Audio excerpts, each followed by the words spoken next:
Matagumpay na naisagawa ngayong araw ang State of the City Address ng alkalde ng lungsod ng Iriga na si Mayor Wilfredo Rex Oliva sa Sports Complex sa Santa Cruz Sur, Iriga City.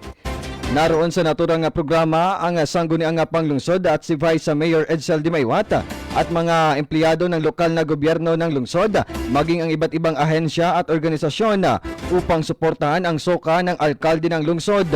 Tampok sa mga tinalakay dito ang mga proyekto, serbisyo ng lungsod maging ang mga matagumpay nito mga programa para sa mga Irigenyo. Pagpapalakas ng sektor ng agrikultura sa pamamagitan ng pagbibigay ng mga dekalidad na serbisyo sa mga magsasaka, maging ang pagpapalakas ng sektor ng edukasyon sa mga kabataan na makakatulong sa kanilang pag-aaral.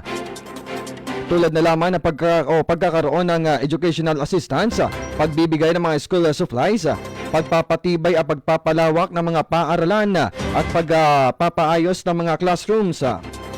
Samantala sa naturang State of the City Address, pinasalamatan ng alkalde ang mga ahensya at organisasyon, lalo na sa sangguniang panglungsod, sa patuloy na pagsuporta sa Arriba Administration para sa patuloy na pag-unlad ng lungsod ng Iriga.